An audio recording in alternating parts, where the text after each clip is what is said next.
গোপালগঞ্জে হামলার ঘটনায় প্রায় ৫০০ জনকে আসামি করে মামলা। ২ দিনে গ্রেফতার অর্ধশত। ৩ ঘণ্টার জন্য শিথিল কারফিউ। গুলিবিদ্ধ আরেকজনের ঢাকায় মৃত্যু। দেশে এখনো সক্রিয় ফ্যাসিস্টের দোসররা। গোপালগঞ্জের ঘটনায় তার প্রমাণ দাবি বিএনপি নেতাদের। বললেন, ষড়যন্ত্র করে চোরাই পথে ক্ষমতায় যাওয়ার চেষ্টায় কেউ কেউ। ফ্যাসিবাদ বিরোধী দলগুলোর মাঝে বাড়ছে দূরত্ব। ঐক্য নষ্ট হলে আসতে পারে নতুন সংকট। ঝুলে যেতে পারে গণতন্ত্রে ফেরা, মানছেন রাজনীতিকরা। ছাড় দেওয়ার পরামর্শ বিশ্লেষকের। এবং জুলাই যোদ্ধাদের আত্মত্যাগ স্মরণে সারা দেশে প্রতীকী ম্যারাথন। সব প্রতিকূলতা উপেক্ষা করে নতুন বাংলাদেশ করতে কাজ করার আহ্বান উপদেষ্টা আসিফের।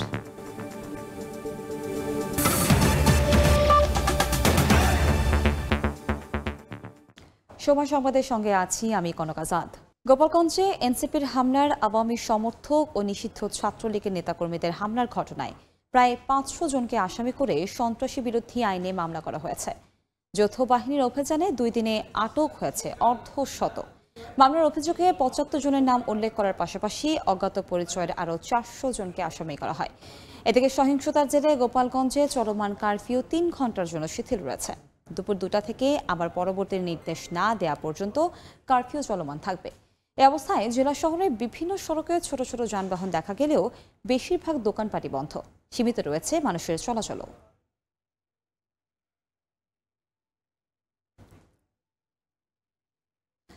গোপালগঞ্জে এনসিপির কর্মসূচিতে হামলা সংঘর্ষের ঘটনায় গুলিবিদ্ধ রিকশা চালক রমজান মুন্সি চিকিৎসাধীন অবস্থায় মারা গেছেন।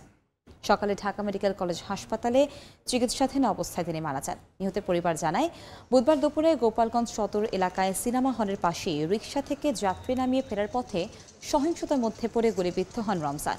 তাকে উদ্ধার করে প্রথমে সদর হাসপাতালে নেওয়া হয়, পরে সেখান থেকে ঢাকা মেডিকেলে নিয়ে আসে পরিবার। জামিলের সময় ওই রিক্সা নিয়ে ঢুকছে ওই হলের সামনে দিয়ে, এদিক আসতে গেছে, প্যাসেঞ্জার ছিল, গুলি খাইছে, একটা হাতে খাইছে, একটা লাগছে ফাঁসরে।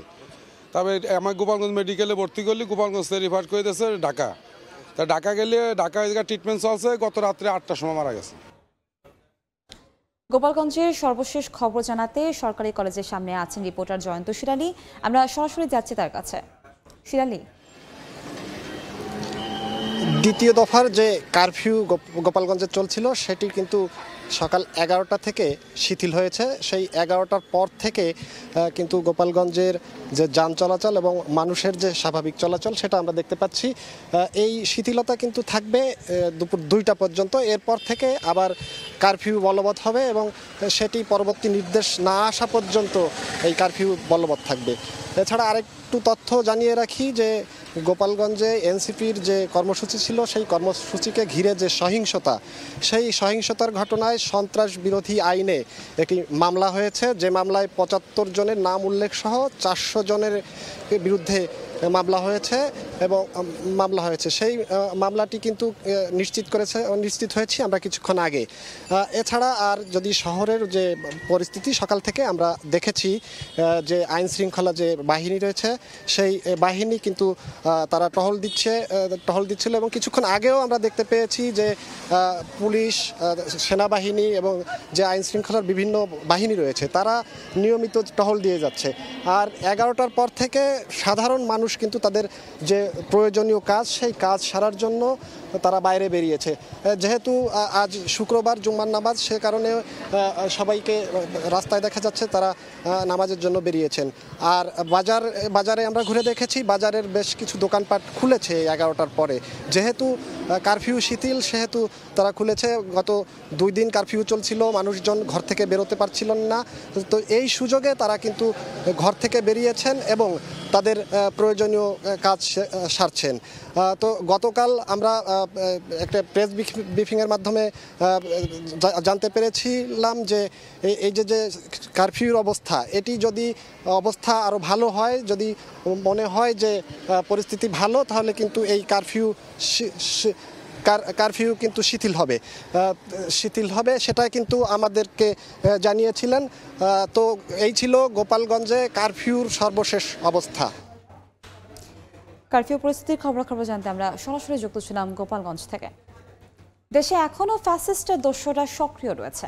গোপালগঞ্জের ঘটনায় তারই প্রমাণ বলে মন্তব্য করেছেন বিএনপির স্থায়ী কমিটির সদস্য ডক্টর AZM জাহিদ হোসেন। সকালে জাতীয় প্রেস ক্লাবের সামনে পেশাজীবী পরিষদের প্রতিবাদে সমাবেশে কথা বলেন তিনি।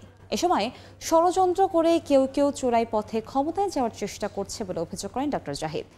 অনেক উপদেষ্টার কথা শুনে মনে হয় তারা আজীবনের জন্য ক্ষমতায় এসেছেন।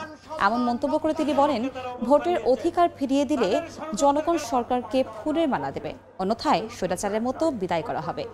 11 মাসেও নির্বাচন না হওয়াকে সরকারের ব্যর্থতা দাবি করে বলেন, ফেব্রুয়ারিতে নির্বাচন হতে হবে, জনগণের অধিকার ফিরিয়ে দিতে হবে।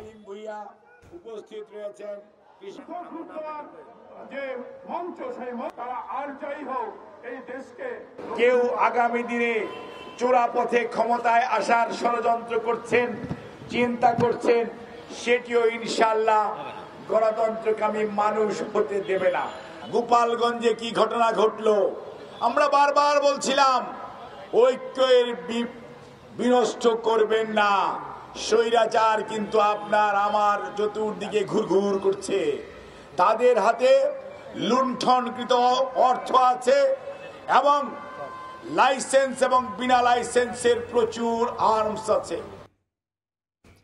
নানা ইস্যুতে সাম্প্রতিক সময়ে ফুটে উঠছে রাজনৈতিক দলগুলোর পরস্পর বিরোধী অবস্থান। যদিও এটিকে বিরোধ নয়, এখনো মতভিন্নতা হিসেবে দেখতে চান রাজনীতিকরা। স্বীকার করছেন, ঐক্যে ফাটল ধরলে নতুন সংকটে পড়তে পারে দেশ, বিলম্বিত হতে পারে গণতান্ত্রিক যাত্রা পথে ফেরা। তাই কোনো ইস্যুতে অনড় না থেকে দলগুলোর একে অন্যকে ছাড় দেওয়ার পরামর্শ বিশ্লেষকদের। একজন বিশ্লেষক বলছেন, এক্ষেত্রে ইতিবাচক ভূমিকা রাখতে পারে সরকারও। ফারুক ভাই রবিনের রিপোর্ট।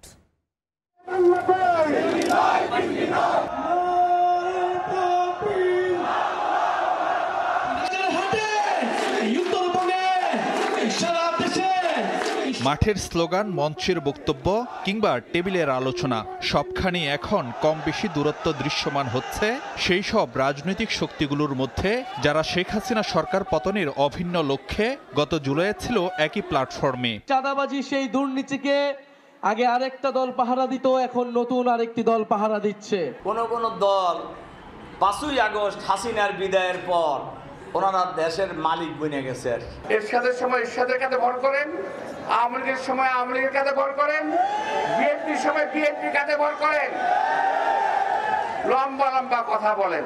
জনমনে প্রশ্ন, বছর ব্যবধানে তবে কি ফাটল ধরেছে দলগুলোর ঐক্যে?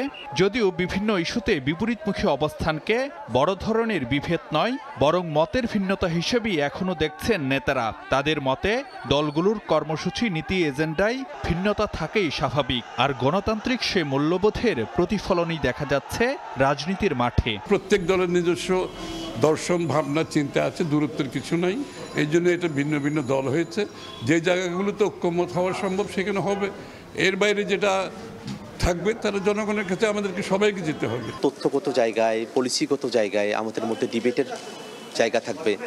আমাদের মধ্যে বিভিন্ন কাজগুলো কতটা ভালোভাবে জনগণের কাছে উপস্থাপন করা যায় সেই বিষয়গুলো আমাদের রাজনীতির প্রধানতম এজেন্ডা হয়ে উঠবে। রাজনীতিতে প্রতিযোগিতার জায়গা থাকবে, কিন্তু সেটা যেন বিদ্বেষের জায়গায় চর্চা না হয়। দল ভিন্ন হলে মতদ্বৈততা থাকতে পারে, তবে এটা যেন মতবিরোধে পরিণত না হয়। সেই জায়গায় যে আমরা সবাই দায়িত্বশীল হতাম, তাহলে মতবিরোধের জায়গাটা বা পাল্টাপাল্টি আক্রমণের জায়গাটা হয়তো এড়িয়ে যাওয়া যেত। তবে বিভেদ, অনৈক্য বাড়লে যে নতুন সংকটে পড়বে দেশ, এমনটা মনে করেন রাজনৈতিক নেতারাও। তাই বাড়ছে ঐক্যের তাগিদও। রাজনীতিতে প্রতিদ্বন্দ্বিতা থাকবে, কিন্তু সেটা যেন পেশি শক্তি নির্ভর না হয়। দেশের প্রশ্নে জনগণের স্বার্থে যদি এক সুরে কথা না বলতে পারে, তাহলে দেশি বিদেশি নানা ধরনের ষড়যন্ত্র বাংলাদেশকে ঘিরে আসছে, সেগুলো মাথাচাড়া দিয়ে উঠবে। যেখানে ঐক্যমত হবে না, ওইটাকে আপনি যদি ওইটা নিয়ে যদি বেশি নিজেদের মধ্যে কেবল দর কষাকষি করতে সময় নষ্ট করেন, গণতন্ত্র কিন্তু অসম্ভবভাবে ক্ষতিগ্রস্ত হবে। নির্বাচন ছাড়া, বাংলাদেশের মানুষের নির্বাচিত সংসদ সরকার ছাড়া, গণতান্ত্রিক অর্ডার ছাড়া আগামী দিনের বাংলাদেশের কোনো পরিবর্তন সম্ভব না। বড় ধরনের সংকটের জন্ম না দেয়াই আমাদের কাম্য, কারণ এই জন্য এত রক্ত দেওয়া হয়নি। আমরা এখন নির্মাণের পথে আগাতে চাই। সেজন্য সংকট বা মহাসংকটের দিকে দেশ যেতে আবার দাবিত হতে না পারে, সেজন্য সবাইকে ঐক্যবদ্ধ থাকতে হবে, দায়িত্বশীল হতে হবে, রাজনৈতিক শিষ্টাচার বজায় রেখে নিজ নিজ কর্মসূচি আমাদেরকে মাঠে প্রতিযোগিতা করতে হবে। অশুভ প্রতিযোগিতা কখনো ভালো সফল আনবে না। বিশ্লেষকরা বলছেন, রাজনৈতিক দলগুলোর যেমন পরস্পরকে ছাড় দেওয়ার মানসিকতা থাকতে হবে, তেমনি ভূমিকা রাখতে পারে সরকারও। একটা ছোট্ট বিষয়কে যদি আপনি অ্যাড্রেস না করেন, সমাধান না করেন সংকটের, তখন সেই সংকটটা বড় হয়ে যেতে পারে। এটা ডক্টর ইউনূসকে উদ্যোগ নিতে হবে, রাজনৈতিক দলগুলো যেন বাউন্ডারি ক্রস না করে, অথবা বড় দল হিসেবে বিএনপির দিক থেকেও একটা চেষ্টা হতে পারে। বিশ্লেষকরা বলছেন, মত পথের ভিন্নতা থাকবেই, তবে প্রাধান্য দিতে হবে জাতীয় স্বার্থকে। ফারুক ভিয়া, রবিন, সময় সংবাদ, ঢাকা। এনসিপির দেশ করতে জুলাই পদযাত্রা এখন মুন্সিগঞ্জে। এই মুহূর্তে জেলার শহীদ মিনার এলাকায় আছেন সহকর্মী মাসুদুর রহমান। আমরা সরাসরি যাচ্ছি তার কাছে। মাসুদ, আমরা এই মুহূর্তে আছি মুন্সিগঞ্জের শহীদ মিনার এলাকায়। এনসিপির আজকে যে পদযাত্রা সেটি এখান থেকে শুরু হওয়ার কথা ছিল, তবে তারা এটি পরিবর্তন করে সুপার মার্কেট এলাকা থেকে করবে। তবে স্থানীয় যারা এখানকার নেতাকর্মীরা আছে তারা যেহেতু আগে থেকেই নির্ধারিত ছিল, সে কারণে এখানেই তারা সমবেত হয়েছিল এবং এখান থেকে এখন তারা একটি মিছিল নিয়ে তারা সেই সুপার মার্কেটের দিকে যাচ্ছে। সেখানে তাদের একটি অস্থায়ী স্টেজ করেছেন তারা, সেখানে সিনিয়র নেতারা আসবেন এবং এসে তারা সেখানে আজকের যে পথসভা সেটি তারা শুরু করবেন। তো এর আগে আমরা দেখেছি যে এই এনসিপির আহ্বায়ক নাহিদ ইসলাম সহ সিনিয়র নেতারা মুন্সিগঞ্জের শ্রীনগরে অবস্থান করেছেন এবং সেখান থেকে রওনা করেছেন কিছুক্ষণ আগে। তারা অল্প কিছু সময়ের মধ্যে তারা এই সুপার মার্কেট এলাকায় আসবেন, যে অস্থায়ী স্টেজটি করা হয়েছে, এসে তারা তাদের বক্তব্য তুলে ধরবেন। তারা আজকে 18তম দিন চলছে তাদের এই পদযাত্রার। এই পদযাত্রা ঘিরে তারা বিভিন্ন দেশের বিভিন্ন জেলার বিভিন্ন গ্রামে গঞ্জে তারা সফর করছেন এবং প্রত্যেকের কাছে এনসিপির যে লক্ষ্য উদ্দেশ্য সেটি তারা তুলে ধরছেন এবং বারবার তারা যেটি বলছেন যে তাদের এখন প্রধান টার্গেট হচ্ছে এই বাংলাদেশ থেকে মুজিববাদ যে আদর্শ, সেই মুজিববাদী আদর্শকে তারা আসলে ধূলিচ্ছাত করতে চায়। তারা চায় যে বাংলাদেশে যেভাবে মুজিববাদের নামে দমন, নিপীড়ন, নির্যাতন হয়েছে, বাংলাদেশের মানুষের ভোটের অধিকার হরণ করা হয়েছে, সেই বিষয়গুলো যাতে ভবিষ্যতে আর না হয় সেইটি তারা চায় এবং সেটির জন্যই তারা তাদের এই পদযাত্রা। তারা যতদিন পর্যন্ত না তাদের এই দাবি দাওয়াগুলো পূরণ হবে, যতদিন তারা মুজিববাদের আদর্শ শেষ করতে না পারবে, ততদিন তারা রাজপথে থেকে আন্দোলন চালিয়ে যাবে বলে আমাদেরকে জানিয়েছে। এই ছিল আসলে আমার কাছে মুন্সিগঞ্জ থেকে সর্বশেষ তথ্য।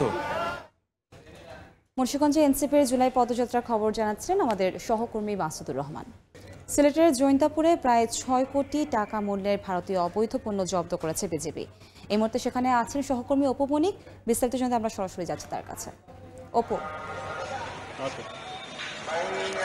দেখুন, আমরা এই মুহূর্তে রয়েছি বিজিবিতে 48-এ এবং আপনাদেরকে একটু বলতে চাই যে প্রতিনিয়ত কিন্তু সিলেটের বিভিন্ন সীমান্ত দিয়ে ভারতের যে পণ্যগুলো রয়েছে সেগুলো পণ্য কিন্তু ঢুকছে। তারই সুবাদে কিন্তু বিজিবি 48 গতকাল একটা বিশেষ অভিযানের মধ্য দিয়ে কিন্তু কিছু পণ্য, প্রায় 6 কোটি টাকার পণ্য জব্দ করে। আমরা আমাদের পাশে এক মুহূর্তে রয়েছেন লেফটেন্যান্ট কর্নেল, যিনি এখানে দায়িত্ব রয়েছেন, লেফটেন্যান্ট কর্নেল মোহাম্মদ নাজমুল হক। তার সাথে আমরা সরাসরি কথা বলবো এবং এই অভিযান সম্পর্কে আপনার কাছে জানতে চাইবো একদম ছোট করে, যে আসলে কিভাবে অভিযানটা পরিচালিত হচ্ছে এবং কত কোটি টাকার পণ্য ধরেছেন এবং পরবর্তী পদক্ষেপ কি আছে। গোয়েন্দা তথ্যের ভিত্তিতে গতকাল রাতে আমাদের একটি ব্যাটালিয়ন সদর থেকে একটি টিম যায়, যেখানে আমরা একটা তথ্য পাই যে সীমান্তবর্তী এলাকা থেকে তারা বিভিন্ন পথে, নৌপথ এবং সড়ক পথে একটি জায়গায় সীমান্ত থেকে কিছুটা দূরে, সেখানে নদীর তীরে একটি পরিত্যক্ত গোডাউনে তারা এই মালামালগুলো রাখে। এই তথ্যটা আমরা পাই। পরবর্তীতে আমরা এটা ট্র্যাক করে একটা পর্যায়ে আমরা সেনাবাহিনীর সহায়তা নিই এবং আমরা যৌথভাবে একটা অপারেশন পরিচালনা করি এবং সেখানে গোডাউনের ভিতরে আমরা আনুমানিক 6 কোটি টাকা মূল্যের ভারতীয় চোরাচালানি পণ্য জব্দ করতে সক্ষম হই। অনেক ধন্যবাদ আপনাকে। দর্শক, আমরা কথা বলছিলাম লেফটেন্যান্ট কর্নেল মোহাম্মদ নাজমুল হকের সাথে। তিনি যেমনটি বলছিলেন বিভিন্ন সীমান্ত দিয়ে যে পণ্যগুলো ঢুকছে, এই পণ্যগুলোকে আসলে বিজিবি সবসময় কিন্তু জব্দ করছে এবং সেগুলো রক্ষার্থে কিন্তু বিজিবির টহল অভিযান কিন্তু অব্যাহত রয়েছে এবং যেমনটি আপনাদেরকে বলছিলাম, এখানে বিভিন্ন যে পণ্যগুলো রয়েছে, যেমন ভারতীয় কসমেটিক্স পণ্য রয়েছে এবং এখানে এই অভিযানের মধ্য দিয়ে কিছু শাড়ি যেগুলো রয়েছে সেই শাড়িগুলো কিন্তু তারা জব্দ করার চেষ্টা চেষ্টা করেছেন। এবং আরেকটি বিষয় আপনাদেরকে জানাতে চাই যে সুনামগঞ্জ সহ বিভিন্ন সীমান্তবর্তী এলাকা, যেমন যদি বলতে চাই প্রতাপপুর, দমদমিয়া, শ্রীপুর, বিছনাকান্দি, সোনালী চেলা বিওপি কর্তৃক চোরাচালানি যে পণ্যগুলো রয়েছে এবং অভিযানগুলো রয়েছে সেগুলো কিন্তু ভারতীয় sari skin, bat scheme, sunglass, গরু, অবৈধভাবে পাথর উত্তোলনকারী যে নৌকাগুলো রয়েছে সেই নৌকাগুলো কিন্তু তারা জব্দ করে। যেহেতু সিলেটের পর্যায়ক্রমে এই অভিযানগুলো পরিচালনা হচ্ছে, তো তারা যেমনটি বলছে যে ভবিষ্যতে এরকম ভারতীয় যে পণ্যগুলো বর্ডার দিয়ে যাতে না ঢুকে সেই ক্ষেত্রে কিন্তু তাদের টহল অভিযান এবং গোয়েন্দা তৎপরতা কিন্তু রয়েছে। এই ছিল সিলেট থেকে আমার কাছে ভারতীয় পণ্যের সর্বশেষ তথ্য। সিলেটে ভারতীয় অবৈধ পণ্য জব্দ করেছে বিজিবি, সেই খবরে জানাচ্ছিলেন আমাদের সহকর্মী অপু বণিক। নারায়ণগঞ্জে ভয়াবহ আগুনে পড়ল 30টি দোকান, তবে কোনো হতাহতের ঘটনা ঘটেনি। সকালে শহরের চারশোরায় সিটি কর্পোরেশনের হকার্স মার্কেটে একটি ব্যাটারির দোকানে হঠাৎ আগুন লাগে। মুহূর্তের মধ্যে তা আশেপাশে ছড়িয়ে পড়ে। খবর পেয়ে ফায়ার সার্ভিসের 4টি ইউনিট ঘটনাস্থলে গিয়ে প্রায় 2.5 ঘন্টার চেষ্টায় আগুন নিয়ন্ত্রণে আনে। ততক্ষণে মালামাল সহ পুড়ে ছাই হয় 30টি দোকান। তবে আগুন লাগার কারণ তাৎক্ষণিকভাবে জানাতে পারেনি ফায়ার সার্ভিস।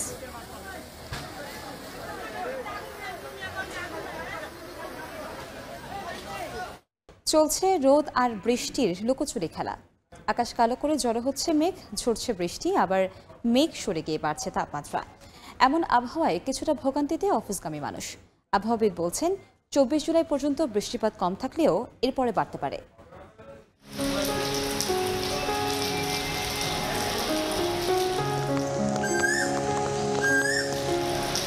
এমনও দিনে তারে বলা যায়, এমনও ঘন ঘোর বরিশায়। বাংলা পঞ্জিকা জানান দিচ্ছে এখন বর্ষাকাল।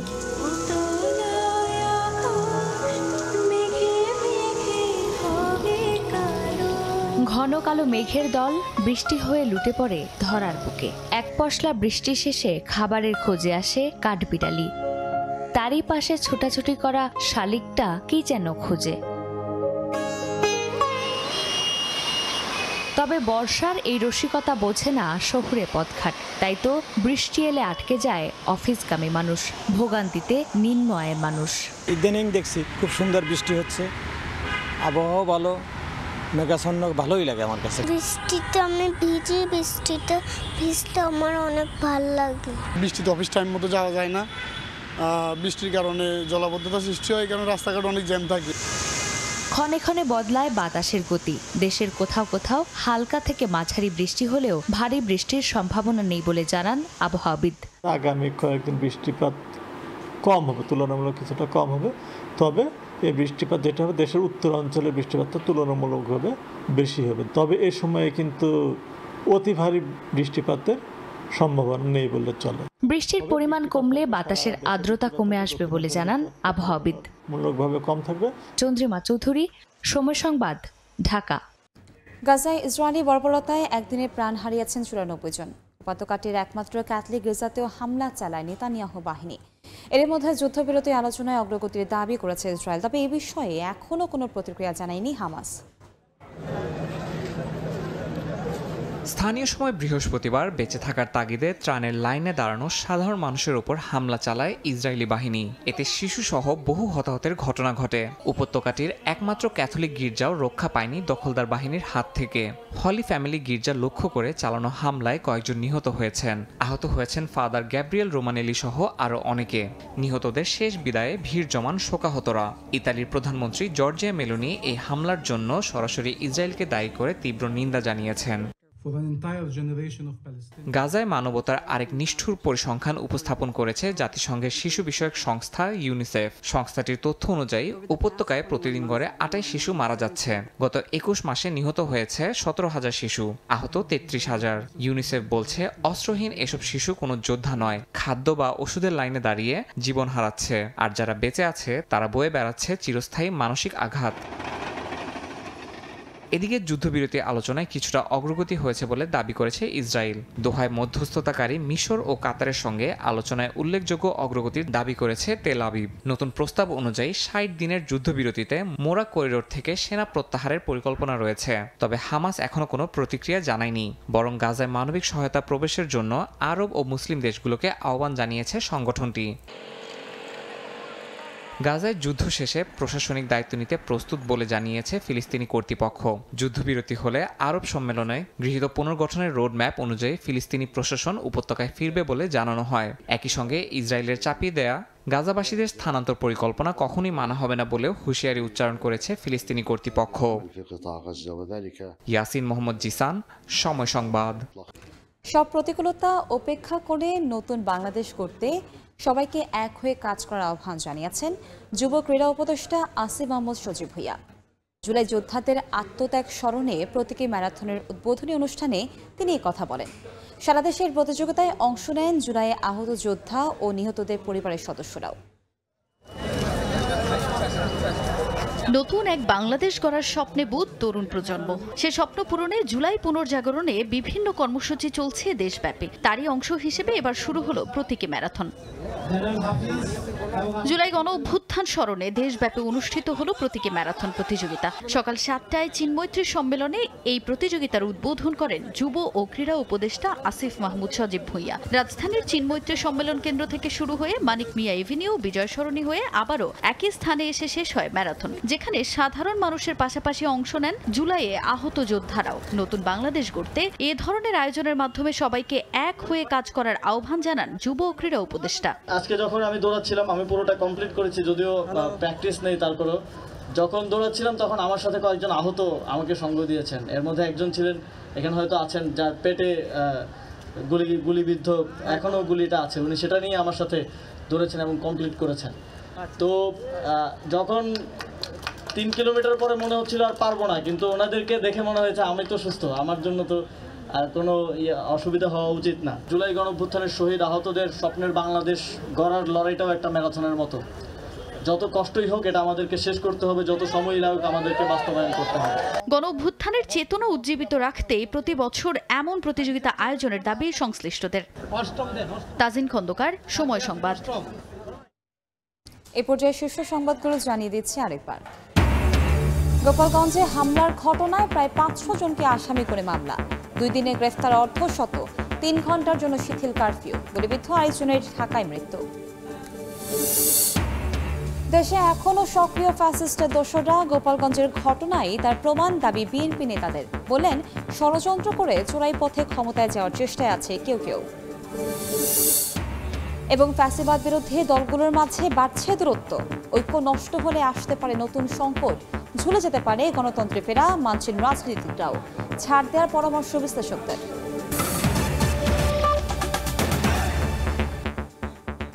এ ছিল সময় সংবাদে, সঙ্গেই থাকুন সময়ের।